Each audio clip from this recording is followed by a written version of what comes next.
ವಿಷಯ ಮಾಡಬೇಕಾಗಿ ಅವರಲ್ಲಿ ವಿನಂತಿ ಮಾಡಿಕೊಡ್ತಾರೆ.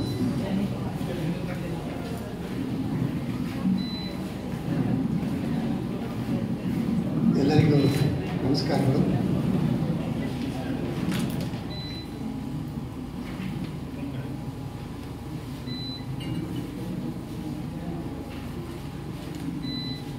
ಇವತ್ತಿನ ಈ ಕಲ್ಯಾಣ ಚಾಲುಕ್ಯರ ಚಾರಿತ್ರಿಕ ದಾಖಲೆಗಳು ವಿಚಾರ ಸಂಕಿರಣದ ರೂವಾರಿಗಳಾಗಿರುವಂಥ ರಾಜ್ಯ ಪತ್ರಗಾರ ಇಲಾಖೆ, ಭಂಡಾರ ಪ್ರಕಾಶನ ಮಸ್ಕಿ ಮತ್ತು ಗುರುಮುಟ್ಕಲ್ನ ಸರ್ಕಾರಿ ಪ್ರಥಮ ದರ್ಜೆ ಮಹಾವಿದ್ಯಾಲಯ ಮೂರು ಸಂಸ್ಥೆಗಳಿಗೆ ವಂದಿಸುತ್ತಾ ವೇದಿಕೆ ಮೇಲೆ ಇರ್ತಕ್ಕಂಥ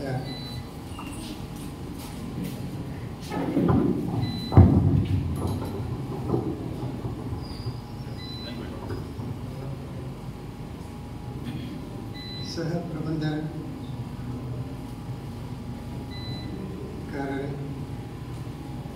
ಹಾಗೂ ವೇದಿಕೆಯ ಮುಂಭಾಗದಲ್ಲಿರುವಂಥ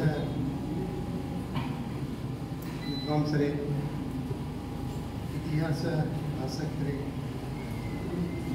ಹಾಗೂ ಈ ಮಹಾವಿದ್ಯಾಲಯದ ವಿದ್ಯಾರ್ಥಿ ಬಳಗ, ಬಸವರಾಜ ಕೋಡ್ಗುಂಟಿಯವರು ಓಲೈಸಿ ಒಮ್ಮೆ ಕಲ್ಯಾಣ ಕರ್ನಾಟಕದ ಚರಿತ್ರೆ ಬಗ್ಗೆ ವಿಚಾರಿಸುತ್ತೆ ಅಂದ್ಕೊಂಡಿದ್ದಾರೆ. ಅದರಲ್ಲಿ ನೀವು ಕೂಡ ಭಾಗವಹಿಸಿ ಒಂದು ವಿಷಯದ ಕುರಿತು ಪ್ರಬಂಧವನ್ನು ಮಂಡಿಸಬೇಕು ಅಂತ ತಿಳ್ಕೊಂಡು ಹೇಳಿದ್ರು. ಆ ಕ್ಷಣಕ್ಕೆ ನಾನು ಮಾಡಿಬಿಟ್ಟಿದ್ದೆ. ಆದರೆ ಆಮೇಲೆ ಅವರು ಮತ್ತೆ ಒತ್ತಾಯ ಮಾಡ್ತಾ ನಿಮ್ಮ ಪ್ರಬಂಧದ ವಿಷಯ ಯಾವುದು ಅಂತ ತಿಳ್ಕೊಂಡು ಹೇಳ್ತಾ ಹೋದಂತೆಲ್ಲ ನನಗೂ ಇನ್ನೂ ಆ ಅಧ್ಯಯನದೊಳಗೆ ಅಸ್ಪಷ್ಟತೆ ಉಂಟಾಗಿತ್ತು. ಆದರೂ ಕೊನೆ ಹಂತಕ್ಕೆ ಬಂದ ಮೇಲೆ ಒಂದು ನಿರ್ದಿಷ್ಟವಾದಂಥ ವಿಷಯ ಸೂಚಿಸಲೇಬೇಕಾದಂಥ ಅನಿವಾರ್ಯತೆ ಉಂಟಾಯಿತು. ಆಗ ಚಾಲುಕ್ಯ 5ನೇ ವಿಕ್ರಮಾದಿತ್ಯ ಮತ್ತು ಕಲಚುರಿ ಬಿಜ್ಜಳರನ್ನು ಕುರಿತಾಗಿ ಒಂದಿಷ್ಟು ಬೇರೆ ಬೇರೆ ಹಂತಗಳಲ್ಲಿ ಅಭ್ಯಾಸವನ್ನು ಮಾಡ್ತಾ ಇದ್ದೆ.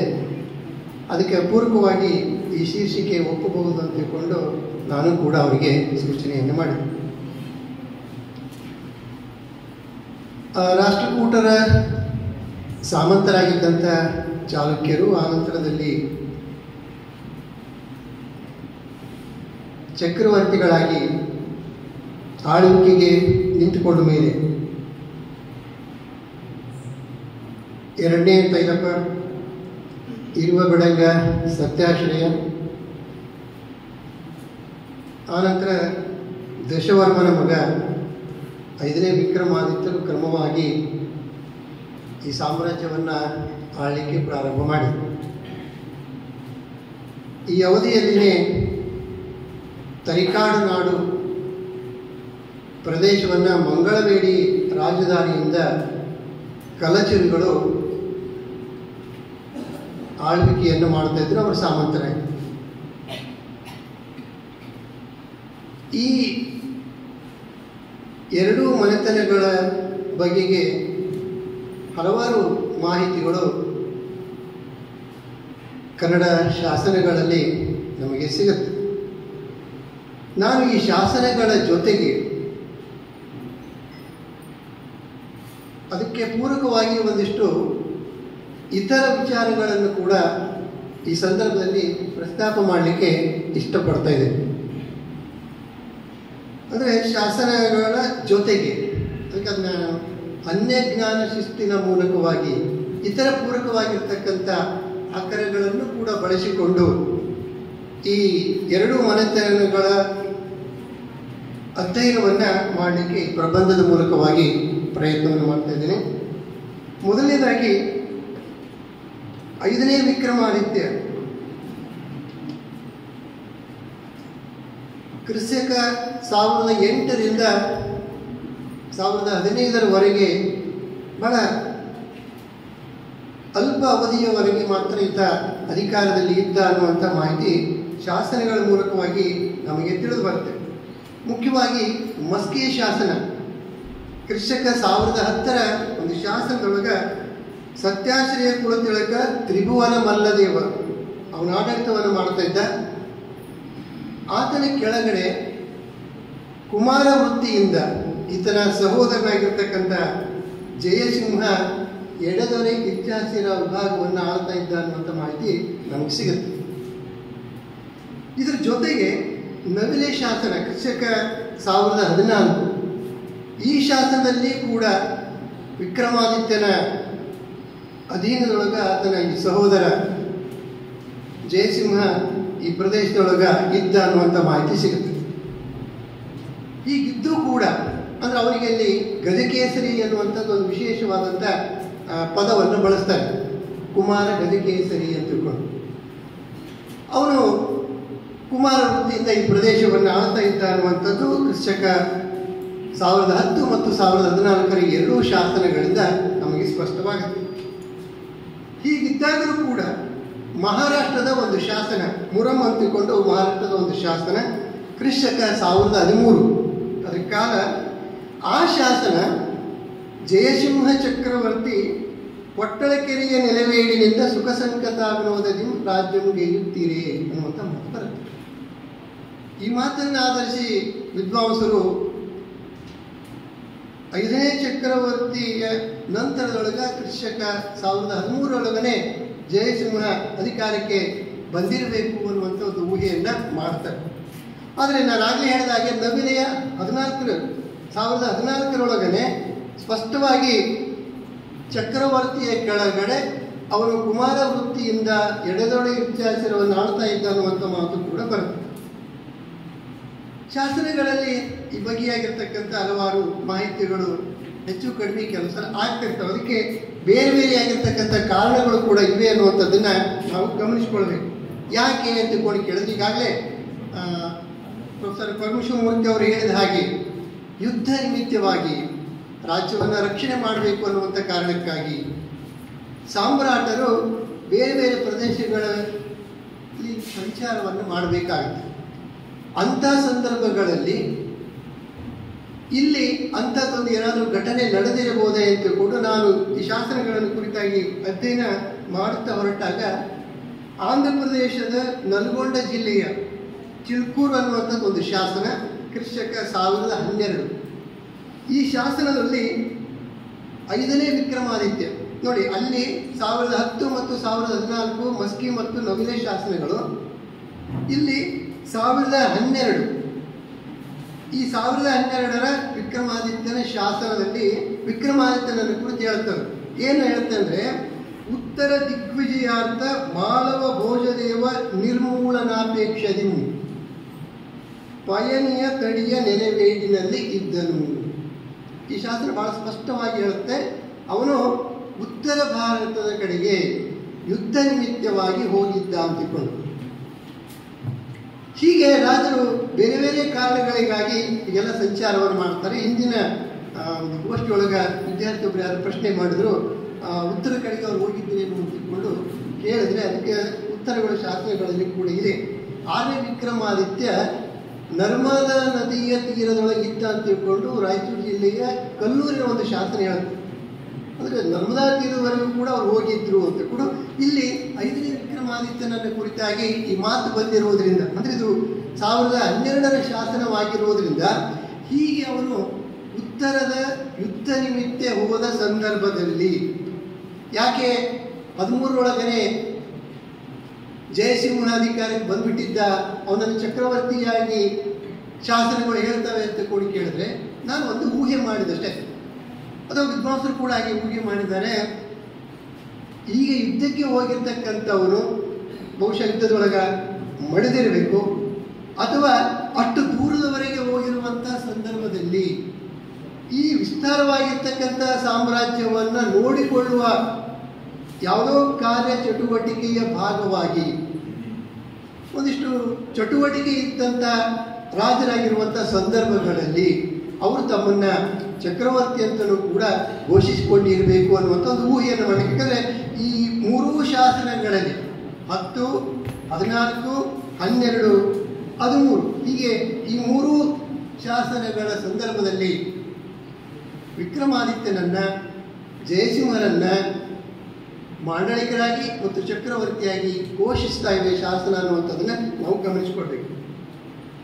ಹೀಗೆ ಈಗಿರುವಂತಹ ಒಂದು ಸಂದರ್ಭದಲ್ಲಿ ಮುಖ್ಯವಾಗಿ ನಾವು ಗಮನಿಸಬೇಕಾದದ್ದು ಏನು ಅಂತ ಕೇಳಿದ್ರೆ, ಆರ್ಯ ವಿಕ್ರಮಾದಿತ್ಯನಿಗೆ ಸಂಬಂಧಿಸಿದಂಥ ಮಾಹಿತಿಯನ್ನು ನಾವು ಗಮನಿಸಿದರೆ ಈ ಮಾಹಿತಿ ಅರ್ಥವಾಗುತ್ತೆ. 2ನೇ ಸೋಮೇಶ್ವರ ಚಕ್ರವರ್ತಿಯಾಗಿದ್ದಂಥ ಸಮಯದೊಳಗೆ ವಿಕ್ರಮಾದಿತ್ಯನೂ ಕೂಡ ಚಕ್ರವರ್ತಿ ಆಗಲಿಕ್ಕೆ ಅಣ್ಣನ ಜೊತೆಗೆ ಪೈಪೋಟಿಯನ್ನು ನಡೆಸಿದ್ದ.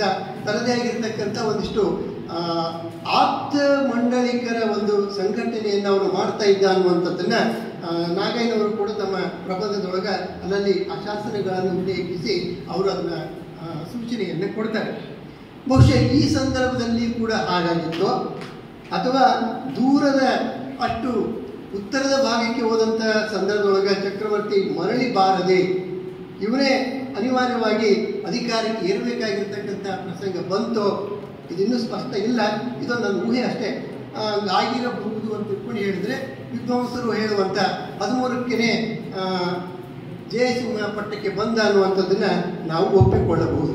ಹೀಗಿದ್ದು ಕೂಡ ಮತ್ತು ನವೀನ ಶಾಸನ 14ರದ್ದು ಯಾಕೆ ಹೀಗೆ ಹೇಳುತ್ತೆ ಅಂತ ತಿಳ್ಕೊಂಡು ಕೇಳಿದ್ರೆ, ಆ ಮಾಹಿತಿ ಆ ಸಂದರ್ಭದೊಳಗೆ ಆ ಶಾಸನ ರಚನೆ ಮಾಡುವಂಥವರಿಗೆ ಇಲ್ಲದೆ ಹೋಗಿರುವಂಥ ಸಂದರ್ಭಕ್ಕೆ ಚಕ್ರವರ್ತಿ ಹೆಸರನ್ನೇ ಸಹಜವಾಗಿ ಮತ್ತು ಆ ಭಾಗದೊಳಗಿದ್ದಂಥ ಜಯಸಿಂಹನನ್ನು ಕುಮಾರ ವೃತ್ತಿಯಿಂದ ಅಂತ ತಿಳ್ಕೊಂಡು ಹೇಳಿ ಅದನ್ನು ಮುಂದೆ ದಾನ ಕೊಡಬೇಕಾಗಿರ್ತಕ್ಕಂಥದ್ದೇ ಬಹಳ ಮುಖ್ಯವಾಗಿರುವುದರಿಂದ ಅದನ್ನು ಜೋಡಿಸಿಕೊಂಡಿರಬೇಕು ಅಂತ ತಿಳ್ಕೊಂಡು ಸಣ್ಣ ಊಹೆಯನ್ನು ಮಾಡಿಕೊಂಡು ಮುಂದಕ್ಕೆ ಹೋಗಬೇಕಾಗಿರ್ತಕ್ಕಂಥ ಒಂದು ಸಂದರ್ಭ ಬರುತ್ತೆ.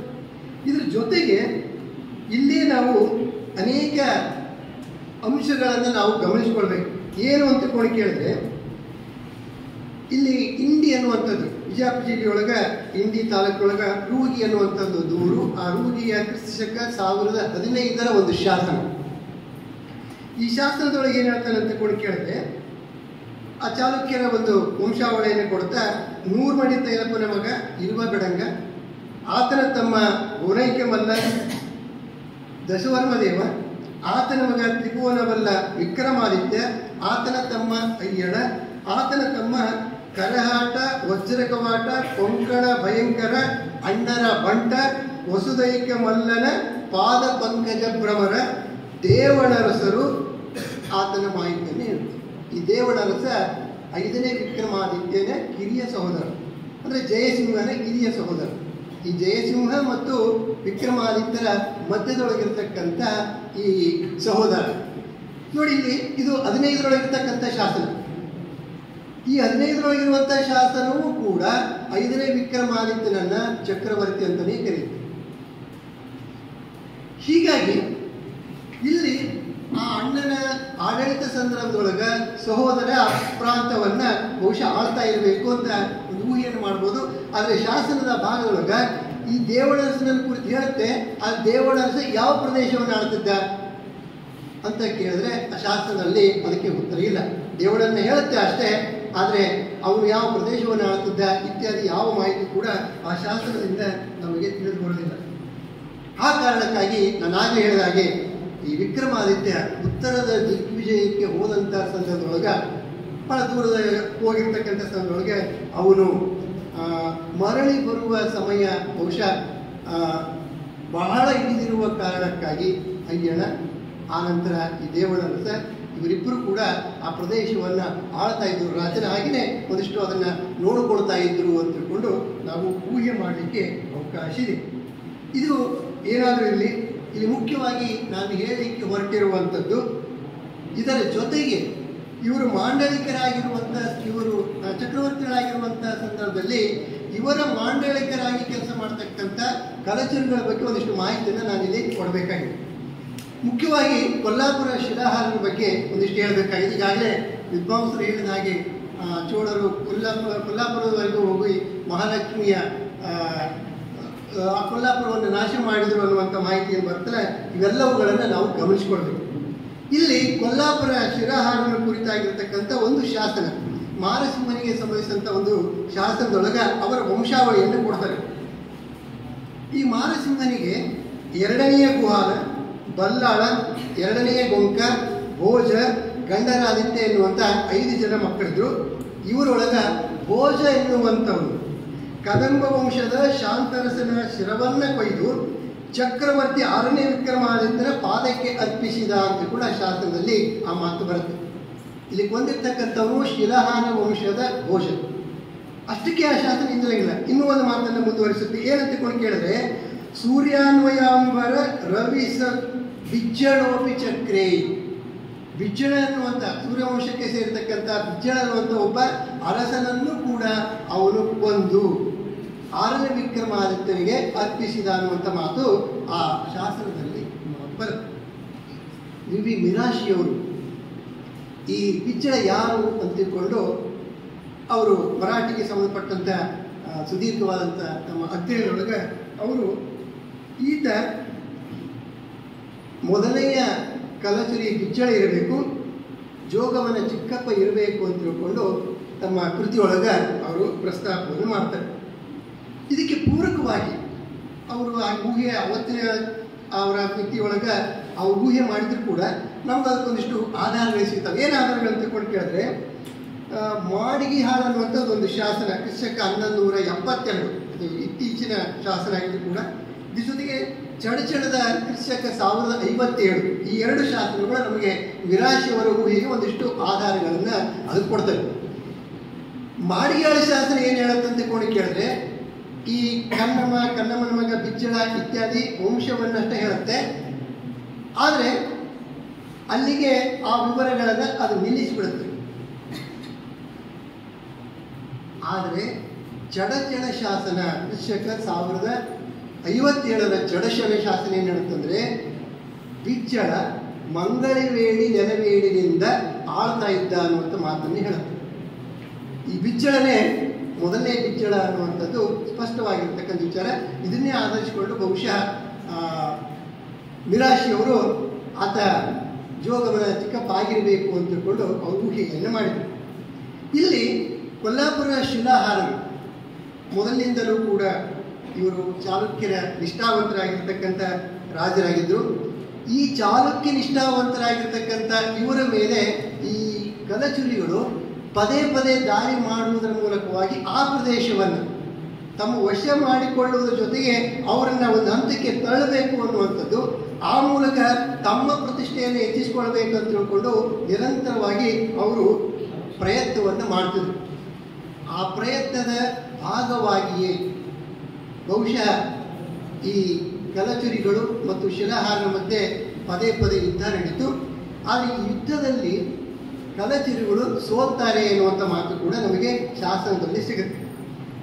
ಅಲ್ಲಿ ಆ ಶಾಸನದೊಳಗೆ ಒಂದು ಮಾಹಿತಿ ಕೂಡ ನಮಗೆ ಬರುತ್ತೆ. ಏನು ಅಂತ ತಿಳ್ಕೊಂಡು ಕೇಳಿದ್ರೆ, ಕಲಬುರ್ಗಿ ಅವರು ನಿಂಬ ಸಾಮಂತ ಚರಿತ್ರೆ ಎನ್ನುವಂಥದ್ದು ಆ ಒಂದು ಗ್ರಂಥವನ್ನು ಸಂಪಾದನೆ ಮಾಡೋ ಕಾಲಕ್ಕೆ ಕೊಲ್ಲಾಪುರ ಶಿಲಾಹಾರರನ್ನ ಕುರಿತಾಗಿ ಅನೇಕ ಸಮಗ್ರವಾಗಿರ್ತಕ್ಕಂಥ ಮಾಹಿತಿಯನ್ನು ತಮ್ಮ ಪ್ರಸ್ತಾವನೆಯೊಳಗೆ ಅವರು ನೀಡ್ತಾರೆ. ಅಲ್ಲಿ ಅವರು ಹೇಳುವಂಥ ಮಾತು ಏನಾಗಿತ್ತು ಅಂತ ತಿಳ್ಕೊಂಡು ಕೇಳಿದ್ರೆ, ಈ ಗಂಡರಾದಿತ್ಯ ಎನ್ನುವಂಥವನು 2ನೇ ಬಿಜ್ಜಳನ ಜೊತೆಗೆ ಹೋರಾಟವನ್ನು ಮಾಡಿ 1140ರಲ್ಲಿ ಸಲ್ಲೇಖನ ವೃತ್ತಧಾರಿಯಾಗಿ, ಅಂದರೆ ಈ ಗಂಡರಾದಿತ್ಯನ ಸಾಮಂತನಾಗಿರ್ತಕ್ಕಂಥ ನಿಂಬ ಸಾಮಂತ ಅನ್ನುವಂಥವನು ಅವನು ಸಲ್ಲೇಖನ ವೃತ್ತದಿಂದ ಮಡಿದ ಅನ್ನುವಂಥ ಮಾತು ಆ ಕೃತಿಯೊಳಗೆ ಬರುತ್ತೆ. ಅದನ್ನಿಟ್ಟುಕೊಂಡು ಮೊದಲನೇ ಬಿಜ್ಜಳದಿಂದ ಹಿಡಿದುಕೊಂಡು 2ನೇ ಬಿಜ್ಜಳರವರೆಗೆ ನಿರಂತರವಾಗಿ ಈ ಕಲಚುರಿಗಳು ಶಿಲಾಹಾರರ ಮೇಲೆ ದಾಳಿಯನ್ನು ಮಾಡ್ತಿದ್ರು. ಆ ಮೂಲಕವಾಗಿ ತಮ್ಮ ಏನು ಚಕ್ರವರ್ತಿಗಳಾಗಬೇಕು ಅನ್ನೋದು ಏನು ಬಹುಶಃ ಅವರೇನು ಕನಸು ಕಾಣ್ತಿದ್ರು ಅದನ್ನು ಹಾಗೆ ಜೀವಂತವಾಗಿ ಇಡಲಿಕ್ಕೆ ಪ್ರಯತ್ನವನ್ನು ಮಾಡ್ತಿದ್ರು ಅಂತ ಕಾಣಿಸುತ್ತೆ. ಆದರೆ ಅದು ಸಾಧ್ಯ ಆಗಲಿಲ್ಲ. ಯಾಕಂದರೆ ಅವರು ಕೂಡ ಪ್ರಬಲರೇ ಆಗಿರುವುದರಿಂದ ಮತ್ತೆ ಮತ್ತೆ ಅವರನ್ನು ಸೋಲಿಸಿ ಕಳಿಸ್ತಾ ಇದ್ರು ಅನ್ನುವಂಥದ್ದನ್ನು ನಾವು ಗಮನಿಸ್ಕೊಳ್ಬೇಕು. ಇದರ ಜೊತೆಗೆ ನಾವು ಗಮನಿಸಬೇಕಾಗಿರ್ತಕ್ಕಂಥ ಇನ್ನೊಂದು ಬಹಳ ಮುಖ್ಯವಾಗಿರ್ತಕ್ಕಂಥ ಅಂಶ ಏನಂತ ಕೂಡ ಕೇಳಿದ್ರೆ, ಇವ್ರು ಯಾಕೆ ಹೀಗೆ ಪದೇ ಪದೇ ಇವರ ಮೇಲೆ ಯುದ್ಧವನ್ನು ಮಾಡ್ತಾ ಇದ್ದಾರೆ ಅಂತ ಕೂಡ ಕೇಳಿದ್ರೆ, ಈ ಕೊಲ್ಲಾಪುರ ಶಿಲಾಹಾರಗಳ ಚಂದ್ರಲೇಖ ಅನ್ನುವಂಥ ಒಬ್ಬ ಹೆಣ್ಣುಮಗಳಿದ್ದು ಈಕೆಯನ್ನು 6ನೇ ವಿಕ್ರಮಾದಿತ್ಯನಿಗೆ ಕೊಟ್ಟು ಮದುವೆ ಮಾಡಿದರು. ಅಂದರೆ ಚಾಲುಕ್ಯರಿಗೂ ಮತ್ತು ಶಿಲಾಹಾರಿಗೂ ಈ ಬಗೆಯಾಗಿರ್ತಕ್ಕಂಥ ರಕ್ತ ಸಂಬಂಧ ಇತ್ತು. ಅದ್ರ ಜೊತೆಗೆ ಅವರು ನಿಷ್ಠಾವಂತರಾಗಿರ್ತಕ್ಕಂಥ ಸಾಮಂತರು ಕೂಡ ಆಗಿದ್ರು. ಇವರ ಮೇಲೆ ತಮ್ಮ ದಾಳಿಯನ್ನು ಮಾಡುವ ಮೂಲಕ ಅವನು ತನ್ನ ಪ್ರತಿಷ್ಠೆ ಹೆಚ್ಚಿಸಿಕೊಳ್ಳಿಕ್ಕೆ ನೋಡಿದ, ಕೊನೆಗೆ ಸಾಧ್ಯ ಆಗಲಿಲ್ಲ. ಆ ನಂತರದೊಳಗೆ ಅವನೇ ಕೂಡ ತನ್ನ ಮಗಳನ್ನು ಕೊಟ್ಟು ಅವ್ರ ಜೊತೆಗೆ ಬಾಂಧವ್ಯವನ್ನು ಮಾಡಿಕೊಂಡ ಅನ್ನುವಂಥದ್ದನ್ನ ಕಲಚುರಿಗಳ ಮುಂದಿನ ಭಾಗದ ಇತಿಹಾಸದ ಮೂಲಕವಾಗಿ ನಮಗೆ ಸ್ಪಷ್ಟ ಆಗುತ್ತೆ. ಇಲ್ಲಿ ನಾನಾಗಲೇ ಹಿಂದೆ ಹೇಳಿದ ಹಾಗೆ ಮಾಡಿಗೆ ಆಳ ಶಾಸನ ಬರ್ತಲ್ಲ, ಆ ಮಾಡಿಗೆ ಆಳ ಶಾಸನ ಏನು ಹೇಳುತ್ತೆ ಅಂತ ಕೇಳಿದ್ರೆ ಕಲಚುರಿಗಳ ಒಂದು ವಂಶವೃಕ್ಷವನ್ನು ಹೇಳುತ್ತೆ. ಈ ವೃಕ್ಷದ ಪ್ರಕಾರ ಏನು ಹೇಳ್ತಂದ್ರೆ, ಒಂದನೇ ಕನ್ನಮನಿಗೆ ರಾಜ ಎನ್ನುವಂಥ ಒಬ್ಬ ಮಗ ಇದ್ದ.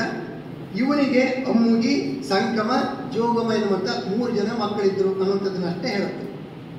ಆದರೆ ಈ ಕನ್ನಮನಿಗೆ ಒಬ್ಬ ತಮ್ಮ ಇದ್ದ, ಅವನು ಮೊದಲನೇ ಬಿಜ್ಜಳ ಇತ್ಯಾದಿ ಯಾವ ಮಾಹಿತಿಯೂ ಕೂಡ ಈ ಶಾಸನದಿಂದ ನಮಗೆ ಸಿಗುವುದಿಲ್ಲ. ಆದರೆ ನಾನಾಗಲೇ ಹೇಳಿದ ಹಾಗೆ ಚಡಚಣ ಶಾಸನದಲ್ಲಿ ಕ್ರಿಸ್ತಕ 1057ರ ಚಡಚಣ ಶಾಸನ ಮಾತ್ರ ಕಲಚುರಿಗಳ ವಂಶವನ್ನೇ ಹೇಳುತ್ತೆ. ಆ ನಂತರ ಬಿಜ್ಜಭೂಪನನ್ನ ಕುರಿತು ಹೇಳುತ್ತೆ. ಅವನು ಮಂಗಳವೇಡಿ ನೆಲವೇಡಿನಿಂದ ಆಳ್ತಾ ಇದ್ದ ಅನ್ನುವಂಥ ಮಾಹಿತಿ ಕೂಡ ನಮಗೆ ಸ್ಪಷ್ಟವಾಗಿ ಆ ಶಾಸನದಿಂದ ತಿಳಿದು ಬರುತ್ತೆ.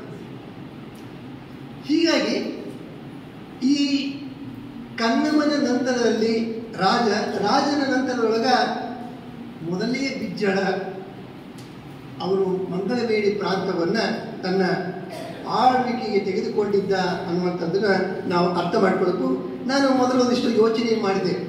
ಸಾಮಾನ್ಯವಾಗಿ ತಂದೆ ನಂತರ ಮಕ್ಕಳೇ ಅಲ್ಲಿ ಅಧಿಕಾರಕ್ಕೆ ಬರಬೇಕಾಗಿತ್ತು, ಯಾಕೆ ಬರಲಿಲ್ಲ ಅಂತ ಕೇಳಿದ್ರೆ ಬಹುಶಃ ಅವರು ಅಪ್ರಾಪ್ತರಾಗಿದ್ದರು, ಒಂದು ಚಿಕ್ಕ ವಯಸ್ಸಿನ ಮಕ್ಕಳಾಗಿದ್ದರು, ಅಥವಾ ಈ ಬಿಜ್ಜಳನೇ ಮಹತ್ವಾಕಾಂಕ್ಷಿ ವ್ಯಕ್ತಿಯಾಗಿದ್ದು ಗೊತ್ತಿಲ್ಲ. ಊಹೆ ಮಾಡ್ಬೋದು, ಈ 2 ಊಹೆಗಳನ್ನ ಮಾಡ್ಬೋದು. ಇದರೊಳಗೆ ಯಾವುದು ಸತ್ಯ ಅಂತ ಕೇಳಿದ್ರೆ ಶಾಸ್ತ್ರಗಳನ್ನ ಇಟ್ಕೊಂಡು ಆ ಸತ್ಯವನ್ನು ನಮಗೆ ಹೇಳಕ್ಕಾಗಲ್ಲ. ಆದರೆ ಬಿಜ್ಜಳ ಆಳ್ತಾ ಇದ್ದ ಅನ್ನೋದು ಮಾತ್ರ ನಮಗೆ ಶಾಸನದಿಂದ ಸ್ಪಷ್ಟವಾಗುತ್ತೆ.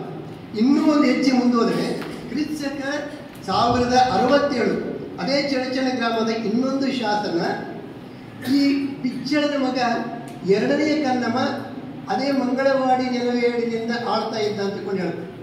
ಅಂದರೆ 10 ವರ್ಷದ ಅಂತರದಲ್ಲಿ 57ರೊಳಗೆ ಬಿಜ್ಜಳ ಆಳ್ತಿದ್ದ, 67ರೊಳಗೆ ಕನ್ನಮ ಅನ್ನುವಂಥವನು ಆಳ್ತಿದ್ದ. ಈ ಕನ್ನಮ ಯಾರು ಅನ್ನೋದು ಕೂಡ ನಮ್ಗೆ ಗೊತ್ತಾಗೋದಿಲ್ಲ. ಒಂದು ಊಹೆಯನ್ನು ಮಾಡ್ಬೋದು. ಯಾಕಂದ್ರೆ ಅಲ್ಲಿ ರಾಜನ ಮಕ್ಕಳು 3 ಹೆಸರನ್ನ ಮಾಡಿಗೆ ಆಳ ಶಾಸನ ಹೇಳುತ್ತೆ. ಅಲ್ಲಿ ಇಲ್ಲಿ ಈ ಕನ್ನಮ ಯಾರು ಅಂತ ತಿಳ್ಕೊಂಡು ಈ ಶಾಸನ ಹೇಳಂಗಿಲ್ಲ. ಬಹುಶಃ 1ನೇ ಬಿಜ್ಜಳನ ಮಗ ಆಗಿರಬಹುದು ಅಂತ ತಿಳ್ಕೊಂಡು ಒಂದು ಊಹೆಯನ್ನ ಮಾಡಬಹುದು. ತನ್ನ ನಂತರದೊಳಗ ಈ 2ನೇ ಕನ್ನಮನೆ ಆಳ್ವಿಕೆಗೆ ಬಂದಿದ್ದ ಅಂತ ತಿಳ್ಕೊಂಡು ಒಂದು ಊಹೆಯನ್ನು ಮಾಡಬಹುದು. ಆದರೆ ನೋಡಿ ನಂತರದೊಳಗೆ ಏನಾಗಿಬಿಡುತ್ತೆ ಅಂತ ತಿಳ್ಕೊಂಡು ಕೇಳಿದ್ರೆ ಇಲ್ಲಿನೇ ಇರುವಂಥದ್ದು ಬಹಳ ಮುಖ್ಯವಾದಂಥ ಅಂಶ. ಏನು ಅಂತ ತಿಳ್ಕೊಂಡು ಕೇಳಿದ್ರೆ ಮಹಾರಾಷ್ಟ್ರದೊಳಗೆ ಆರೆ ಎನ್ನುವಂಥದ್ದು ಒಂದು ಗ್ರಾಮ. ಆ ಗ್ರಾಮದೊಳಗೆ ಒಂದು ಶಾಸನ ಇದೆ. ಇದಕ್ಕೆ ಕಾಲದ ಉಲ್ಲೇಖ ಇಲ್ಲ.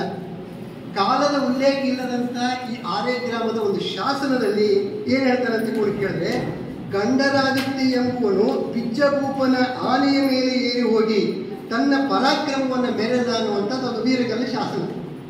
ಅದು ಕಾಲ ಇಲ್ಲ. ಈ ಗಂಡರಾದಿತ್ಯ ಯಾರು ನಮಗೆ ಸ್ಪಷ್ಟ ಇಲ್ಲ. ಅದು 12ನೇ ಶತಮಾನದ ಶಾಸನ ತಿಳ್ಕೊಂಡು ಅಷ್ಟೇ ಗೊತ್ತಾಗುತ್ತೆ. 2ನೇ ಬಿಜ್ಜಳನೋ ಅಥವಾ 1ನೇ ಬಿಜ್ಜಳನೋ ಸ್ಪಷ್ಟತೆ ಇಲ್ಲ. ಬಟ್ ಒಬ್ಬ ಬಿಜ್ಜಳನ ಮೇಲೆ ಇವನು ದಾಳಿ ಮಾಡಿದ್ದ ಅನ್ನುವಂಥದ್ದು ಮಾತ್ರ ಸ್ಪಷ್ಟ ಆಗುತ್ತೆ. ಅದು ಯಾವ ಬಿಜ್ಜಳ ಅನ್ನುವಂಥದ್ದು ಕೂಡ ನಮಗೆ ಇಲ್ಲಿ ಸ್ಪಷ್ಟವಾಗಿರ್ತಕ್ಕಂಥ ಮಾಹಿತಿ ಇದರಿಂದ ಲಭ್ಯ ಆಗೋದಿಲ್ಲ. ಹೀಗೆ ಈ ಎಲ್ಲ ಮಾಹಿತಿಗಳನ್ನು ಪೂರಕವಾಗಿಟ್ಟುಕೊಂಡು ಇನ್ನಷ್ಟು ಮುಂದಕ್ಕೆ ಹೋಗೋದಾದ್ರೆ, ಅಂದರೆ 1ನೇ ಬಿಜ್ಜಳ ಮತ್ತು 2ನೇ ಕನ್ನಮ ನಂತರದಲ್ಲಿ ಇಲ್ಲಿ ಮತ್ತೆ ಕಲಚುರಿಗಳ ಆಡಳಿತ ಹಿಂದಕ್ಕೆ ತಿರುಗುತ್ತೆ. ಅಲ್ಲಿ ರಾಜುನ ಮೊದಲನೇ ಮಗ ಅಮ್ಮರಸ ಕ್ರಿಸ್ತಕ 1069ರಲ್ಲಿ ಮಂಗಳವೇಡಿ ನೆಲವೇಡಿನಿಂದ ಆಳ್ತಾ ಇದ್ದ ಅಂತಕೊಂಡು ಬರುತ್ತೆ. ನೋಡಿ, 1167ರಲ್ಲಿ 2ನೇ ಕನ್ನಮ ಆಳ್ತಾ ಇದ್ದ ಅಂತಕೊಂಡು ಬಂದ್ರೆ 69ರಲ್ಲಿ ಈ ಅಮ್ಮರಸ ಅನ್ನುವಂಥವ್ರು ಆಳ್ತಾ ಇದ್ದ ಅಂತಕೊಂಡು ಬರುತ್ತೆ. ನಾವು ಮಾಡಿಗೆ ಶಾಸ್ತ್ರದಲ್ಲಿ ಸ್ಪಷ್ಟವಾಗಿ ಗೊತ್ತಾಗುತ್ತೆ, ಈ ಅಮ್ಮರಸ ರಾಜುನ ಮೊದಲನೇ ಮಗ. ಅಂದ್ರೆ ಅಲ್ಲಿಗೆ ಕನ್ನಮನಿಗೆ ಸಂತಾನ ಇರಲಿಲ್ಲವೋ ಅಥವಾ ಅವನು ದುರ್ಬಲನಾಗಿದ್ದೋ ಗೊತ್ತಿಲ್ಲ. ಅವನನ್ನು ಸರಿಸಿ ಮತ್ತೆ ಆ ರಾಜ್ಯದ ಭಾಗವನ್ನು ತಮ್ಮ ಆಳ್ವಿಕೆಗೆ ತೆಕ್ಕಿಗೆ ಇವರು ತೆಗೆದುಕೊಂಡ್ರು ಅನ್ನುವಂಥ ಮಾತು ಆ ಶಾಸನದಿಂದ ನಮಗೆ ಸಿಗುತ್ತೆ. ಇದ್ರ ಜೊತೆಗೆ ಭಂಡಾರಕವತಿ ಎನ್ನುವಂಥದ್ದು ಕೃಷಕ 1063 ಒಂದು ಶಾಸನ, ನಿಂಬರ್ಕಿಯ ಒಂದು ಶಾಸನ ಕೃಷಕ 1080. ಈ ಎರಡೂ ಶಾಸನಗಳು ಕೂಡ ಈ ಅಮ್ಮರಸನ ಆಳ್ವಿಕೆಯನ್ನು ಹೇಳ್ತವೆ.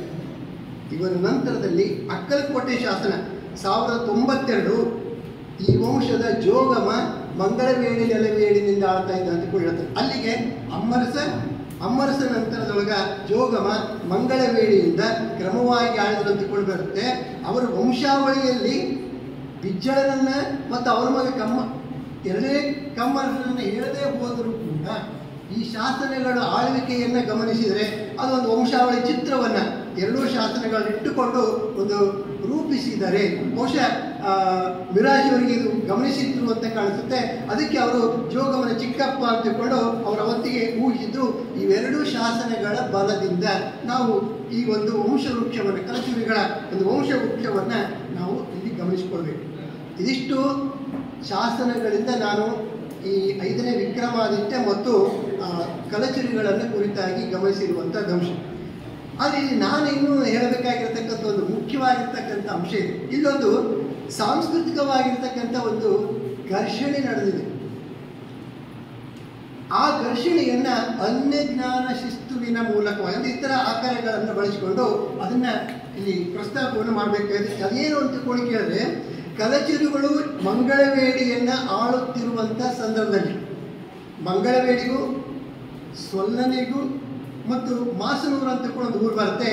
ಈ 3 ಊರುಗಳು ಪರಸ್ಪರ 68 ಕಿಲೋಮೀಟರ್ ಅಂತರಗಳಲ್ಲಿವೆ. ಮಾಸನೂರು, ಸೊಲ್ಲಾಪುರ ಮತ್ತು ಮಂಗಳವೇಡಿ. ಈ ಮಂಗಳವೇಡಿ ಎನ್ನುವಂಥದ್ದು ಭೀಮಾ ನದಿ ತೀರದೊಳಗಿದೆ. ಅಲ್ಲಿ ಆ ಭೀಮಾ ನದಿ ತೀರದೊಳಗೆ ಒಂದು ದೇವಾಲಯ, ಅದಕ್ಕೆ ಇವತ್ತು ರೇವಣಸಿದ್ಧ ದೇವಾಲಯ ಅಂತ ತಿಳ್ಕೊಂಡು ಕರೀತಾರೆ. ಹರಿಹರನ ರೇವಣಸಿದ್ಧ ರಗಳೆಯಲ್ಲಿ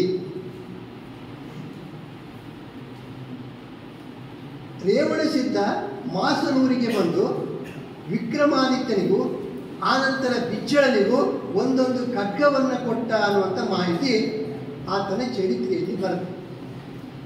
ಕಲಬುರ್ಗಿ ಅವರು ಇಲ್ಲಿ ಬರ್ತಕ್ಕಂಥ ಬಿಜ್ಜಳ ಬಹುಶಃ 2ನೇ ಬಿಜ್ಜಳ ಆಗಿರಬೇಕು ಅಂತ ತಿಳ್ಕೊಂಡು ಅವರು ಊಹೆಯನ್ನು ಮಾಡಿದರು.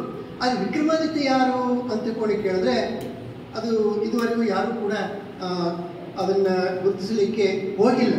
ಆದರೆ ಅಲ್ಲಿ ಏನು ಬರುತ್ತೆ ಅಂತ ತಿಳ್ಕೊಂಡು ಕೇಳಿದ್ರೆ, ಯಾಕಂದರೆ ಸಾಹಿತ್ಯ ಕೃತಿಗಳನ್ನು ನಾವು ಇತಿಹಾಸದ ಆಕರಗಳಾಗಿ ನೋಡುವಾಗ ಸ್ವಲ್ಪ ಎಚ್ಚರಿಕೆಯನ್ನು ಇಟ್ಕೊಳ್ಬೇಕಾಗಿದೆ. ಅಲ್ಲಿ ಬರ್ತಕ್ಕಂಥ ಎಲ್ಲ ಮಾತುಗಳನ್ನು ಸತ್ಯ ಅಂತ ತಿಳ್ಕೊಂಡು ಗಮನಿಸಬೇಕಾಗಿದೆ. ಅಲ್ಲಿ ಏನು ಬರುತ್ತೆ ಅಂತ ತಿಳ್ಕೊಂಡು ಕೇಳಿದ್ರೆ, ಈ ಮಾಸನೂರಿನೊಳಗ ಒಂದು ವೃಕ್ಷ ಇತ್ತು ನದಿಯ ದಂಡೆ ಮೇಲೆ, ಆ ದೇವಾಲಯದ ಪಕ್ಕದೊಳಗ. ಆ ದೇವಾಲಯದ ವೃಕ್ಷ ಏನಿತ್ತು, ಆ ವೃಕ್ಷದೊಳಗ 2 ಮಿಥುನ ರಕ್ಕಸರು ವಾಸವಾಗಿದ್ರು ಅಂತಕೊಂಡು ಬರುತ್ತೆ. ಆ 2 ರಕ್ಕಸರನ್ನ ಸುರಗಿಯನ್ನಾಗಿ ಮಾಡಿಕೊಂಡು ಒಂದು ಸುರಗಿಯನ್ನ ವಿಕ್ರಮಾದಿತ್ಯನಿಗೂ ಮತ್ತೊಂದನ್ನ ಬಿಜ್ಜಳನಿಗೂ ಕೂಡ ಈ ರೇವಣಸಿದ್ಧ ಕೊಟ್ಟ ಅಂತಕೊಂಡು ಮಾಹಿತಿ ಬರುತ್ತೆ. ಇದು ಎಷ್ಟು ಸತ್ಯ ಅಂತಿಕೊಂಡು ಇನ್ನಷ್ಟು ವೆರಿಫಿಕೇಶನ್ ಮಾಡಲಿಕ್ಕೆ ಅನಿಸ್ತು. ಆಗ ನಾನು ವಚನ ಸಾಹಿತ್ಯವನ್ನು ನೋಡ್ತಾ ಹೋದೆ. ವಚನ ಸಾಹಿತ್ಯದಲ್ಲಿ ಮಡಿವಾಳ ಮಾಚಿದೇವರ ಒಂದು ವಚನ ಬರುತ್ತೆ. ಮಡಿವಾಳ ಮಾಚಿದೇವರ ಒಂದು ವಚನದಲ್ಲಿ ಏನು ಬರುತ್ತಂದ್ರೆ, ಮಾಸನೂರಿನಲ್ಲಿ ಸಿದ್ಧರಡಿದರು ಅಂತ ಹೇಳ್ತಾರೆ. ಮಾಸನೂರಿನಲ್ಲಿ ಸಿದ್ಧರಡಿದರು. ಇವನು ಯಾಕೆ ಮಾಸನೂರನ್ನು ಹೇಳ್ತಾನೆ? ಈ ಮಾಸನೂರು ಹೇಳೋದಲ್ಲಿ ರೇವಣಸಿದ್ದೇಶ್ವರ ರಗಳೆಯೊಳಗೆ ಬರುತ್ತೆ. ಇದಕ್ಕೂ ಅದಕ್ಕೆ ಏನಾದರೂ ಲಿಂಕ್ ಇತ್ತೇನೋ ಅಂತ ತಿಳ್ಕೊಂಡು ಕೇಳಿದ್ರೆ, ಅಲ್ಲಿ ರೇವಣಸಿದ್ಧ ಮಾಡೋದು ಇದೇ ಕೆಲಸವನ್ನೇ. ಪುರಾಣಕಾರ ಅದನ್ನು ಹೇಳೋ ಕಾಲಕ್ಕೆ ಒಂದಿಷ್ಟು ಅದನ್ನು ವರ್ಣರಂಜಿತಗೊಳಿಸ್ಬೇಕಲ್ಲ ಕಾವ್ಯ ಅನ್ನೋ ಕಾರಣಕ್ಕಾಗಿ. ಹಾಗಾಗಿ ಅದನ್ನು ಪವಾಡ ಸದೃಶ್ಯವಾಗಿರ್ತಕ್ಕಂಥ ಚೌಕಟ್ಟಿಗೆ ತಂದು ಜೋಡಿಸಿಟ್ಟಿದ್ದಾರೆ. ಈ ಪವಾಡವನ್ನು ನಾವು ಸ್ಫೋಟಿಸಬೇಕು, ಅದನ್ನು ಒಡಿಬೇಕು. ಇಲ್ಲಿ ಸುರಗಿ ಅನ್ನೋದಕ್ಕೆ 2 ಅರ್ಥಗಳಿವೆ. ಒಂದು ಸುರವನ್ನಿ ಅನ್ನುವಂಥದ್ದು ಒಂದು ಮರನೂ ಆಗುತ್ತೆ, ಇನ್ನೊಂದು ಖಡ್ಗ ಕೂಡ ಆಗುತ್ತೆ. ಸುರವನ್ನಿ ಅನ್ನುವಂಥ ಮರದೊಳಗೆ ಈ ರಕ್ಕಸರಿದ್ರು, ಅಥವಾ ಆ ರಕ್ಕಸರನ್ನೇ ಸುರಗಿಯನ್ನಾಗಿ ಮಾಡಿಕೊಂಡ್ರು ಗೊತ್ತಿಲ್ಲ. ಅದು ಹೀಗೆ ಅಂತ ತಿಳ್ಕೊಂಡು ನಾವು ಖಚಿತವಾಗಿ ಇತಿಹಾಸದಲ್ಲಿ ಹೇಳೋಕ್ಕಾಗೋದಿಲ್ಲ.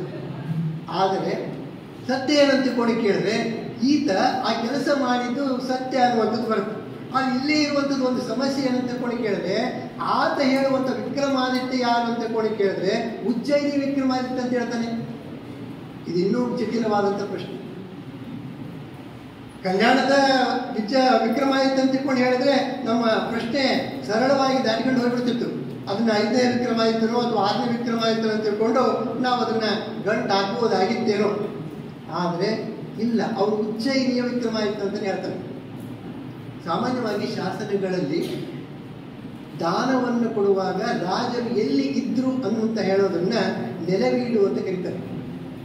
ನರ್ಮದಾ ನೆಲೆವೀಡಿನಲ್ಲಿದ್ದ ಅಂತ ಕಲ್ಲೂರು ಶಾಸನ ಹೇಳಿದ ಹಾಗೆ, ಪೊಟ್ಟಳಕೆರೆ ನೆಲೆವೀಡಿನೊಳಗಿದ್ದ ಅಂತ ಕೊಡು ಮತ್ತೊಂದು ಶಾಸನ ಹೇಳಿದ ಹಾಗೆ, ಹೀಗೆ ನೆಲೆವೀಡುಗಳನ್ನು ಹೇಳ್ತಾ ಹೋಗ್ತಾರೆ. ಶಾಸನಗಳೇ ಹೀಗೆ ನೆಲೆವೀಡನ್ನು ಕುರಿತು ಹೇಳಲಿಕ್ಕೆ ಅವಕಾಶ ಇದೆ. ಆದರೆ ಸಾಹಿತ್ಯ ಕೃತಿಗಳಲ್ಲಿ ಹೀಗೆ ನೆಲೆವೀಡು ಅಂತ ತಿಳ್ಕೊಂಡು ಹೇಳುವ ಅವಕಾಶ ಇಲ್ಲ. ಆ ಕಾರಣಕ್ಕಾಗಿ ಬಹುಶಃ ನಾವು ಆಗಲೇ ನೋಡಿದ್ವಿ, 5ನೇ ವಿಕ್ರಮಾದಿತ್ಯ ಉತ್ತರದ ದಿಗ್ವಿಜಯವಾಗಿ ಹೋಗಿದ್ದ ಅಂತ ತಿಳ್ಕೊಂಡು ಮಾಹಿತಿ ಸಿಗುತ್ತೆ. 6ನೇ ವಿಕ್ರಮಾದಿತ್ಯನು ಕೂಡ ಈಗ ನರ್ಮದೇ ನದಿಯವರೆಗೆ ಅವನು ಹೋಗಿದ್ದ ಅನ್ನುವಂಥ ಮಾಹಿತಿ ಕೂಡ ಸಿಗುತ್ತೆ. ಹೀಗೆ ಉತ್ತರದ ಕಡೆಗೆ ಹೋಗಿದ್ದಂಥ ಸಮಯದಲ್ಲಿ ಅವನೊಮ್ಮೆ ಉಜ್ಜಯಿನಿಯೊಳಗೆ ಇದ್ದಾಗ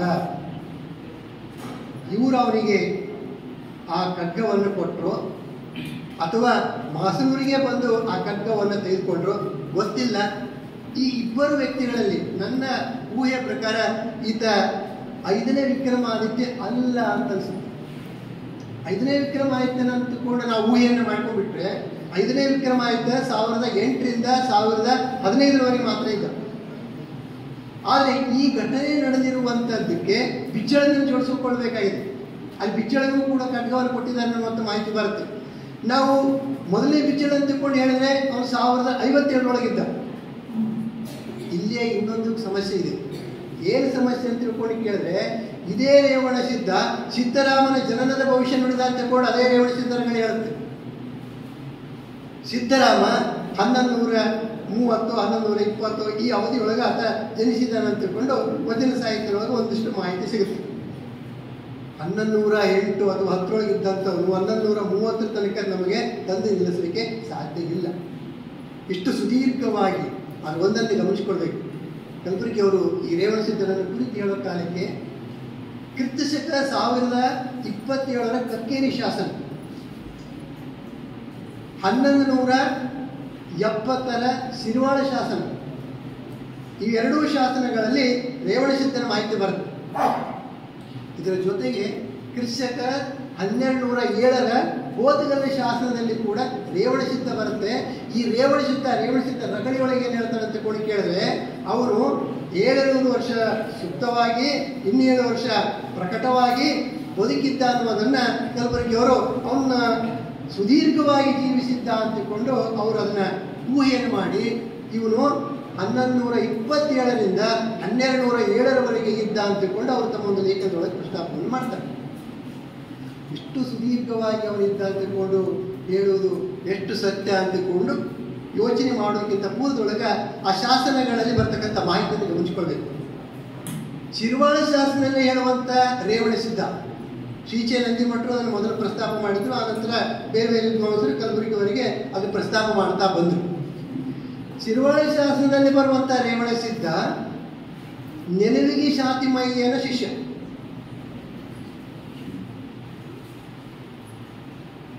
ಆದರೆ ಆ ಶಾಸನದಲ್ಲಿ ಬರ್ತಕ್ಕಂಥವರು ದಾನವನ್ನು ಸ್ವೀಕಾರ ಮಾಡ್ತಾನೆ, ಒಬ್ಬನ ಸ್ಥಾನಾಚಾರ್ಯ ದೇವಾಲಯದ ಆಚಾರ್ಯನಾಗಿದ್ದ ಅಂತ ಕೂಡ ಶಾಸ್ತ್ರದಲ್ಲಿ ಸ್ಪಷ್ಟವಾಗಿ ಹೇಳ್ತಾರೆ. ಕೋತಗಲ್ಲ ಶಾಸನದಲ್ಲಿ ಕೂಡ ಇದೇ ಮಾತು ಬರುತ್ತೆ. ಆದರೆ ಕ್ರಿಸ್ತಶಕ 1127ರ ಕಕ್ಕೇರಿ ಶಾಸನದಲ್ಲಿ ರೇವಣ ಸಿದ್ಧನನ್ನ ಕುರಿತು ಹೇಳೋ ಕಾಲಕ್ಕೆ ರೇವಣ ಸಿದ್ಧನ ಶಿಷ್ಯ ಬ್ರಹ್ಮರಾಶಿ ಪಂಡಿತ ಅಂತ ಹೇಳುತ್ತೆ. ಅವನು ಯಾವ ದೇವಾಲಯಕ್ಕೆ ಆಚಾರ್ಯ ಆಗಿದ್ದ ಅಂತ ಹೇಳಂಗಿಲ್ಲ. ಆತನ ಶಿಷ್ಯ ಬ್ರಹ್ಮರಾಶಿ ಪಂಡಿತ ಹಲವಾರು ದೇವಾಲಯಗಳ ಆಚಾರ್ಯನಾಗಿದ್ದ ಅಂತ ಹೇಳ್ತಾನೆ. ಅದು ಒಂದೇ ಶಾಸನ ಈ ರೇವಣ ಸಿದ್ಧನನ್ನ ಉಲ್ಲೇಖ ಮಾಡೋದು. ಅದಕ್ಕಿಂತ ಹಿಂದಿನ ಯಾವ ಶಾಸನಗಳಲ್ಲಿ ಕೂಡ ನಮಗೆ ರೇವಣ ಸಿದ್ಧನ ಮಾಹಿತಿ ಸಿಗೋದಿಲ್ಲ. ಆದರೆ ಈ ಬ್ರಹ್ಮರಾಶಿ 1099ರಿಂದ 1127ರವರೆಗೆ ಅವನು ಇದ್ದ ಅಂತ ಕೊಂಡು ಶಾಸನ ಆಧಾರ ಸಿಗುತ್ತೆ. ಹಾಗಾದ್ರೆ ಈ ರೇವಣ ಸಿದ್ಧ ಅದಕ್ಕಿಂತ ಸ್ವಲ್ಪ ಹಿಂದೆ ಆಗಿರಬಹುದು ಅಂತಕೊಂಡು ನಾವು ಊಹೆಯನ್ನು ಮಾಡಬಹುದು. ಹೀಗೆ ಇವರಿಬ್ಬರು ಬೇರೆ. ಆದರೆ ಹರಿಹರ ಹೇಳ್ತಕ್ಕಂಥ ರೇವಣ ಸಿದ್ಧನ ರಗಳೆಯಲ್ಲಿ ಎಲ್ಲಿಯೂ ಕೂಡ ಆತ ದೇವಾಲಯದ ಸ್ಥಾನಾಚಾರ್ಯನಾಗಿದ್ದ ಅಂತ ಹೇಳಂಗಿಲ್ಲ. ಅವನು ಸಂಚಾರವನ್ನು ಹೇಳ್ತಾನೆ. ಈ ಊರಿಂದ ಆ ಊರು, ಆ ಊರಿಂದ ಈ ಊರು, ಹಿಂಗೆ ಸಂಚಾರ ಮಾಡ್ತಾ ಹೋದ ಅಂತ ಕೂಡ ಹೇಳ್ತಾರೆ ಹೊರತಾಗಿ ಅಲ್ಲೆಲ್ಲಿಯೂ ಕೂಡ ದೇವಾಲಯದ ಆಚಾರ್ಯನಾಗಿದ್ದ ಅಂತ ಕೂಡ ಹೇಳೋದಿಲ್ಲ.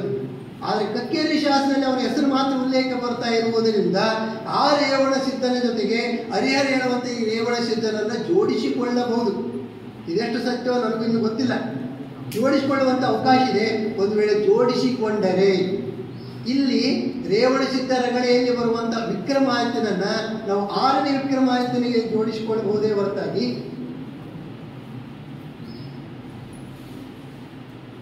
5ನೇ ವಿಕ್ರಮಾದಿತ್ಯನ ಜೊತೆಗೆ ಜೋಡಿಸಿಕೊಳ್ಳಲಿಕ್ಕೆ ಸಾಧ್ಯ ಇಲ್ಲ. ಹಾಗಾಗಿ ಮಡಿವಾಳ ಮಾಚಿದೇವನ ಮಾಹಿತಿ ಮಾಸನೂರಿನಲ್ಲಿ ಇರ್ತಕ್ಕಂಥ ಸ್ಥಳೀಯವಾಗಿರ್ತಕ್ಕಂಥ ಕ್ಷೇತ್ರ ಕಾರ್ಯ, ಆಂಧ್ರ ರೇವಣಸಿದ್ಧರ ರಗಳೆ ಮತ್ತು ಈ ಕಕ್ಕೇರಿ ಇತ್ಯಾದಿ ಎಲ್ಲ ಶಾಸನಗಳನ್ನು ಬಳಸಿಕೊಂಡು ಹೀಗೆ ಈ ಆ ಕಾಲದೊಳಗಿರ್ತಕ್ಕಂಥ ಈ ರಸಸಿದ್ಧರು ಅಂತ ಕೂಡ ಬರ್ತಾರೆ. ಬಹುಶಃ ನಮ್ಮ ರುಮ್ಮ ಮೇಡಮ್ ಅವರನ್ನ ಪ್ರಸ್ತಾಪ ಮಾಡ್ತಾರೆ ಅಂತ ತಿಳ್ಕೊಂಡು ನಾನು ಅಂದ್ಕೊಂಡಿದ್ದೆ. ಮತ ಸಂಘರ್ಷಗಳ ಕುರಿತಾಗಿ ಅವ್ರು ಹೇಳೋ ಕಲಿಕನ್ನ ಪ್ರಸ್ತಾಪ ಮಾಡ್ತಾರೆ. ಇವರೆಲ್ಲ ಇದೇ ಕೆಲಸವನ್ನು ಮಾಡಿದಂಥವ್ರು. ಅಲ್ಲಮ್ಮನು ಇದೇ ಕೆಲಸವನ್ನು ಮಾಡಿದ ಗೋರಕ್ಷ ಇತ್ಯಾದಿಗಳನ್ನು ಅವರು ಸರಿದಾರಿಗೆ ತೆಗೆದುಕೊಂಡು ಬಂದನ್ನುವಂಥ ಮಾತನ್ನು ಕೂಡ ನಾವು ಅಲ್ಲಮನಲ್ಲಿ ಕಾಣ್ತೀವಿ. ಹಾಗೆಯೇ ಈ ರೇವಣ ಸಿದ್ಧನು ಕೂಡ ಈ ರಸಸಿದ್ಧರನ್ನ, ಇವು ರಸಸಿದ್ಧರು ಏನಾಗಿತ್ತು ಅಂದುಕೊಂಡು ಅದೇ ಕೃತಿಯೊಳಗೆ ಬರುತ್ತೆ. 27,000 ಯುವತಿಯರನ್ನ ಅಂದರೆ ಬಿಜ್ಜಳನು ಆ ಮಡುವಿನೊಳಗೆ ಊತಿರ್ತಕ್ಕಂಥ ಖಡ್ಗವನ್ನು ಹೊರ ತೆಗೆಯಲಿಕ್ಕೆ 27,000 ಸ್ತ್ರೀಯರನ್ನು ಕೊಡಬೇಕು ಅಂತ ಕೂಡ ಕೇಳಿದಾಗ ಅವರೆಲ್ಲರನ್ನ ತಂದು ಬಿಜ್ಜಳ ಒಪ್ಪಿಸ್ತಾನೆ.